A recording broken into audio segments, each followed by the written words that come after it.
But I just really want to say welcome everybody this afternoon. I'm Robert Laycock. Many of you know me, but my day job is as Chief Executive of Marlow Film Studios. Don't worry, this is not about planning.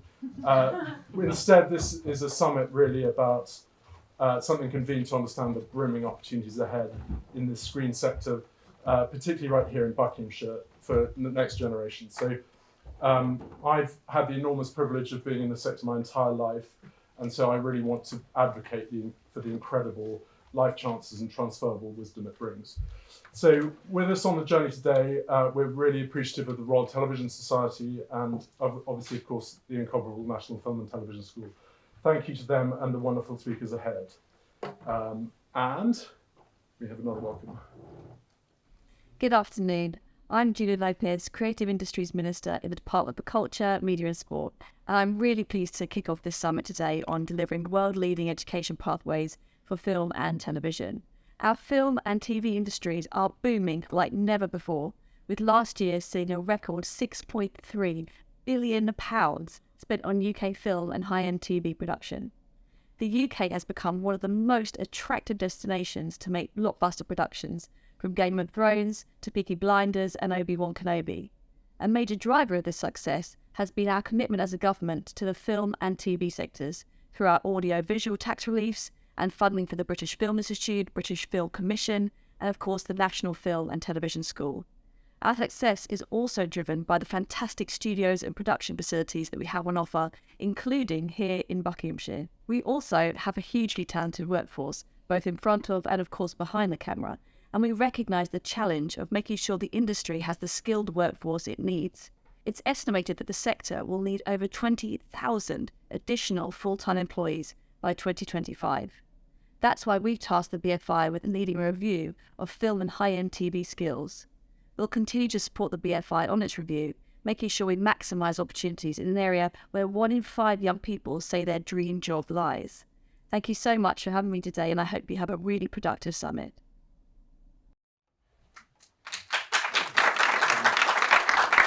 So we're obviously very, very grateful to the Creative Industries Minister for doing that message for us. But it's just really worth echoing her message, which is extraordinary, and really dwelling on this. 20,000 jobs in this sector in the next 3 to 4 years. 20,000. That's a really glittering prize. And you'll hear today, really, that Buckinghamshire is uniquely equipped to provide, train, and hold many of those roles right here. And as you can see up here, that for young people, the screen sector is the top dream job, right there. If I can get my laser pointer to work, it'll sometimes work. So, you know, it ranks well ahead of anything else.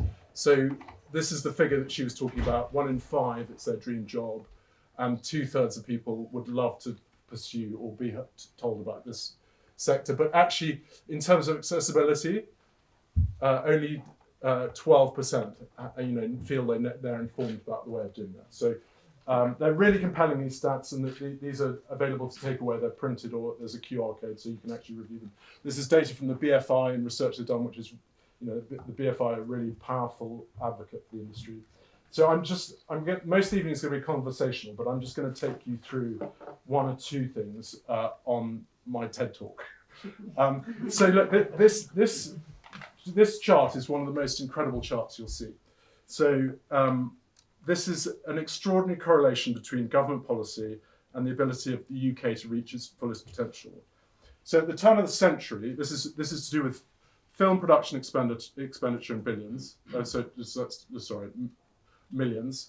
And then this is the global share of ticket sales. So you can see the first billion of our expenditure in the turn of the century.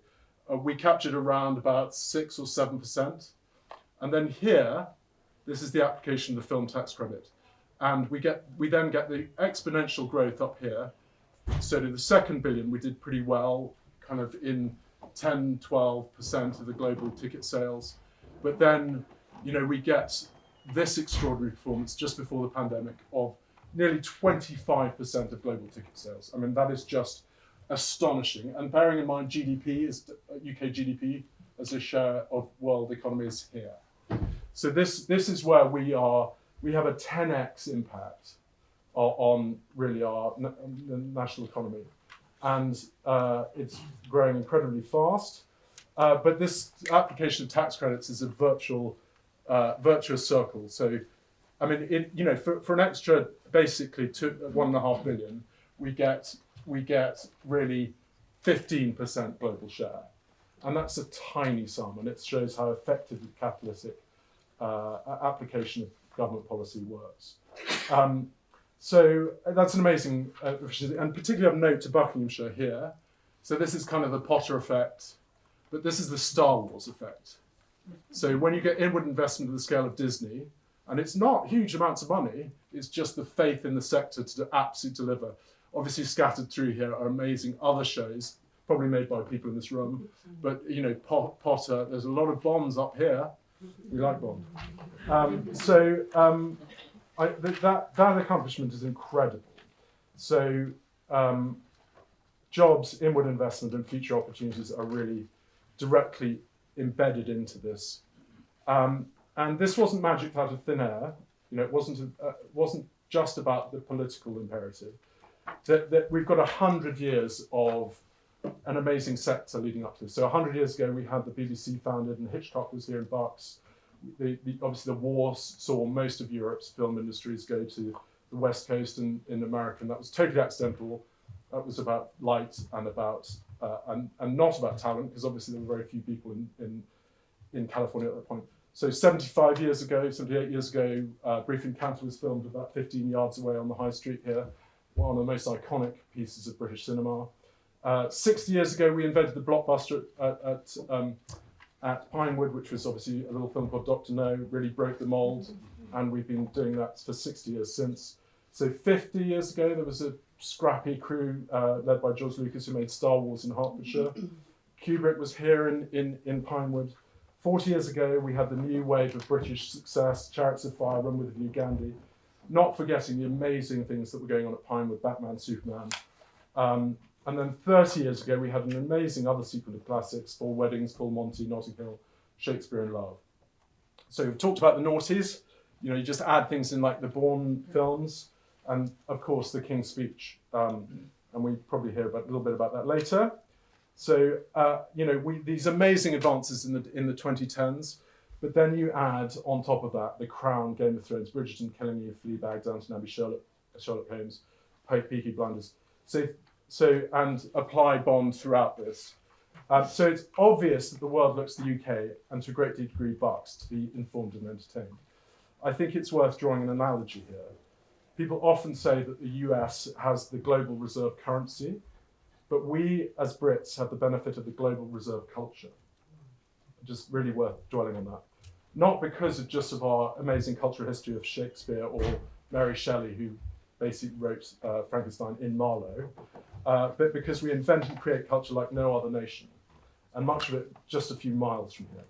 So no other territory has the reputation or opportunity, but we need to put support for the sector in place to take advantage of this potential. So we are at this incredible inflection point, which is this next slide. I promise there aren't too many slides.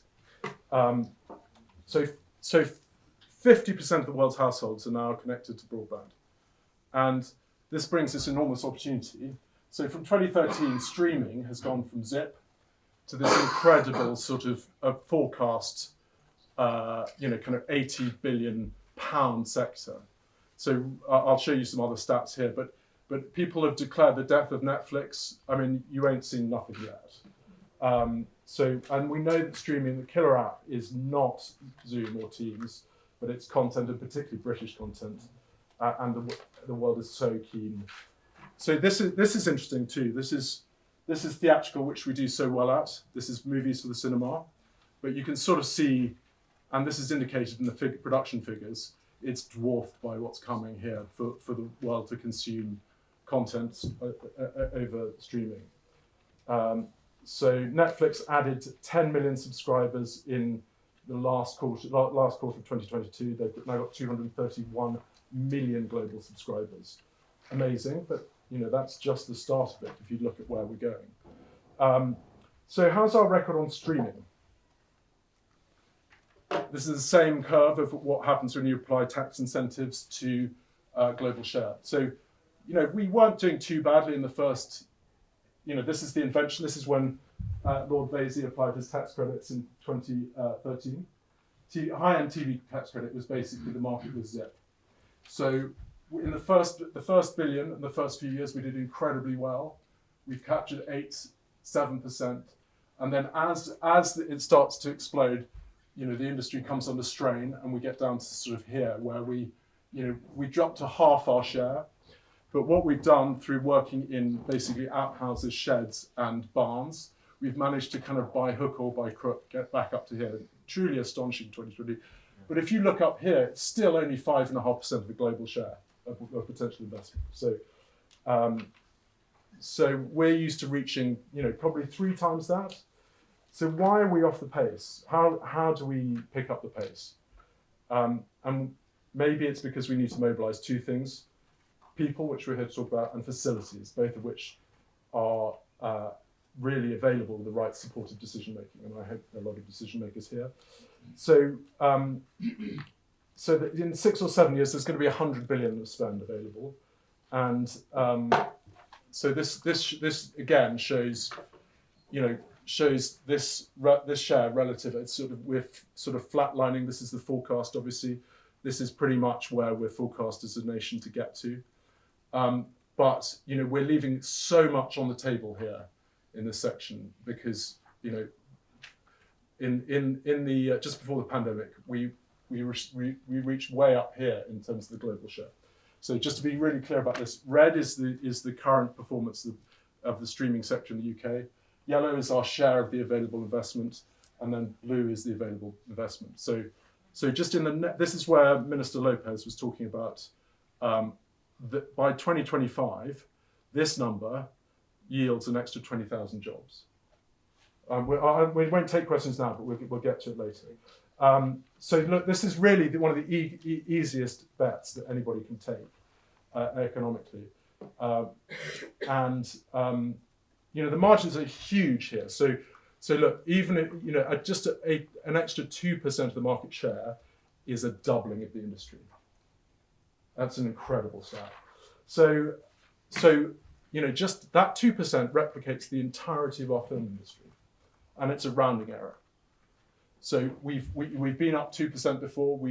As you've seen in other sectors, we've been up all the way to the 25. So there is something that's happening here that's holding us back, and the twin challenges are really clear: it's skills and space. But if we don't do that, other territories will benefit by default. So just to reiterate why this cluster is so important. So this is these are slightly out of date, these figures, because this is from 2019. But this very tiny black dark blob, which is Metro London, actually it's not correctly represented here. It's Hertfordshire, Buckinghamshire, and it's where all the major facilities are. Obviously, people don't actually make film and TV so much in the centre of London. So there's a very sort of tight cluster around here, which is 75% of the UK spend and employment. So I just also want to really explain the culture of, apart from this agglomeration, I want to just explain the culture of the sector. So filmmaking, really, culture takes some real explaining. So many of you in this room know this already, but filmmaking is a brilliant, huge challenge, and these roles are really tough. So they're long days, mostly freelance. 11 hours is the standard contract a day. So the difficulty is when you've worked 11 hours, traveling many hours outside that time, before and after work, which no one gets paid for, is risking burnout for many people. So this is why this point here is for families and for home life. This represents something quite interesting, this heart-shaped cluster. So, everybody recognises it. So, by the way, we're somewhere about here. No, so up here, big one. And so Warners, Elstree, Shepperton, Longcross, Pinewood, all very familiar. But because of the difficulty of finding space in this common travel area, the brilliance of this is that you can get to any of these studios in any one day from any one other without having to pay for mileage. So look, other people are building out on the fringes here, and There's various anecdotal evidence about why that's complicated. But actually, this is the absolute heart of that engine for growth. So just to stress, no two creative days are the same, and freelancers do these long dynamic days. So in the years ahead, training is going to be so important for this work. All of this being co-located in places like Buckinghamshire is really, really important. Look, I'm personally looking forward to hearing how we collaborate to meet the challenge ahead. And we have a number of really wonderful and important speakers this evening. Please, if you have any questions of me, please come and ask me later in the break. So with that in mind, I'm going to hand over to the peerless Sarah Ogilvie, who is a wonderful human being.